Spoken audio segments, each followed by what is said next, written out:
ఒక బిడ్డను కనాలంటే తల్లి ఎంత బరువును మోయాలుల్లా లెక్క పెడితే 9 నెలలే అన్నట్టు అనిపిస్తుంది గాని 9 యుగాలు కష్టపడుతుంది తల్లి. కడుపులో నలుసుబడ్డప్పటి కాన్నుంచి కాళ్ళు రెక్కలు తయారై పిల్లో పిలగాడో ఈ లోకంలోకి వచ్చేదాకా గడియ గడియకు యుద్ధాలు జరుగుతుంటే తల్లి ఆ బాధ నోర్చుకొని ఆ బాధనే గొప్ప వరంగా భావించి మురిసిపోతుంది. అరే నేను తల్లి గురించి చెప్పబోయి తల్లితనం గురించే చెప్తున్నా. తల్లి గురించి లోకంలో ఉన్న అందరికెరికే. అయినా ఇప్పుడు గీ వార్త ఎందుకు వేస్తున్నామంటే ముందుగాల గిప్పుడే పుట్టిన గీ బుడ్డోళ్ళని చూడురి. వామ్మనే నా చిట్టి కన్నలే రబ్బర్ బొమ్మల తీరే ఉన్నారు కదా. అయ్యోయ్యోయ్యో ఏడవకురా ఏడవకురా ఏడవకురా, డాక్టర్ అమ్మ పైపులు పెట్టిందా నాన్నలే. జో ఊకో ఊకో ఊకో.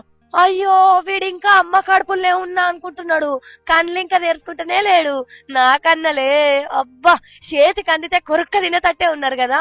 వామ్మో దిష్టి తలగల్లా. వీళ్ళందరూ ఒక్క తల్లి పుట్టిన పిల్లలేనుల్లా ఒక్కటే కాన్పుల 4 పిల్లల్ని కన్నది. ఇగో గీమే వాళ్ళ తల్లి, పేరు సమీనా. దునియాల ఏనో ఓ కాడ గిట్లా 4 పిల్లలు కడుపులో పుడతారట. 3 మగపోరగాన్లే, చెల్లె లేదన్న బాధే లేదు. వీళ్ళ దంటకు ఓ చెల్లె కూడా పుట్టింది. పోరగాళ్ళు ఎంత ముద్దుగున్నారు.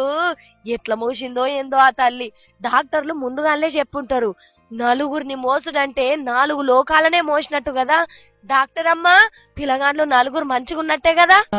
ఈ బేబీస్ అయితే హెల్దీగానే ఉన్నారు. ఒక్కొక్క బేబీ 1.5 kg ఉందండి యావరేజ్ వెయిట్.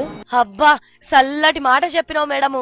రే చిన్నోళ్ళు మీరందరూ ఒక్కటేసారి పుట్టిర్రని మిమ్మల్ని ఇగో గిట్ల టీవీలో చూపెట్టినాము. ఇగో గిట్లనే పెద్ద పెరిగినాక కూడా మంచిగా కలిసి ఉండాలి, మీ అమ్మకు మంచి పేరు తేవాలి. సరేనా చిన్నోళ్ళు? చెల్లే జాగ్రత్తరో.